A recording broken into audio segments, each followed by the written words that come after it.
மகா சிவராத்திரி என்பது சிவபெருமானுக்கு உகந்த மிக முக்கியமான விரத நாளாகும்.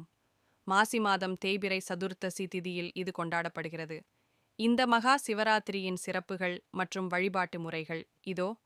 மகா சிவராத்திரியின் முக்கியத்துவம். மகா சிவராத்திரி அன்றுதான் சிவபெருமான் லிங்கோத்பவ மூர்த்தியாக, அடிமுடி காண முடியாத ஜோதி பிழம்பாக அவதரித்தார் என்று புராணங்கள் கூறுகின்றன.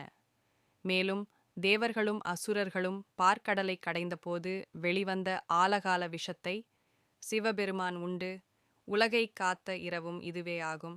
வழிபாட்டு முறைகள், விரத நெறிமுறைகள். இந்த நன்னாளில் சிவபக்தர்கள் கடைபிடிக்க வேண்டிய முக்கிய வழிபாடுகள். உண்ணா நோன்பு. அன்று முழுவதும் உணவை தவிர்த்து விரதம் இருப்பது சிறந்தது. உடல்நிலை ஒத்துழைக்காதவர்கள் பால், பழம் உட்கொள்ளலாம். விழித்திருத்தல். இரவு முழுவதும் தூங்காமல் சிவ சிந்தனையுடன் இருப்பது மிக முக்கியம். ஓம் நமச்சிவாய என்னும் 5 எழுத்து மந்திரத்தை உச்சரித்துக் கொண்டே இருக்க வேண்டும். அபிஷேகம். சிவபெருமானுக்கு வில்வ இலைகளால் அர்ச்சனை செய்வதும், பால், தேன், இளநீர் போன்றவற்றால் அபிஷேகம் செய்வதும் பெரும் புண்ணியத்தை தரும். 4 கால பூஜைகள். சிவராத்திரி இரவு 4 காலங்களாக பிரிக்கப்பட்டு பூஜைகள் நடத்தப்படுகின்றன.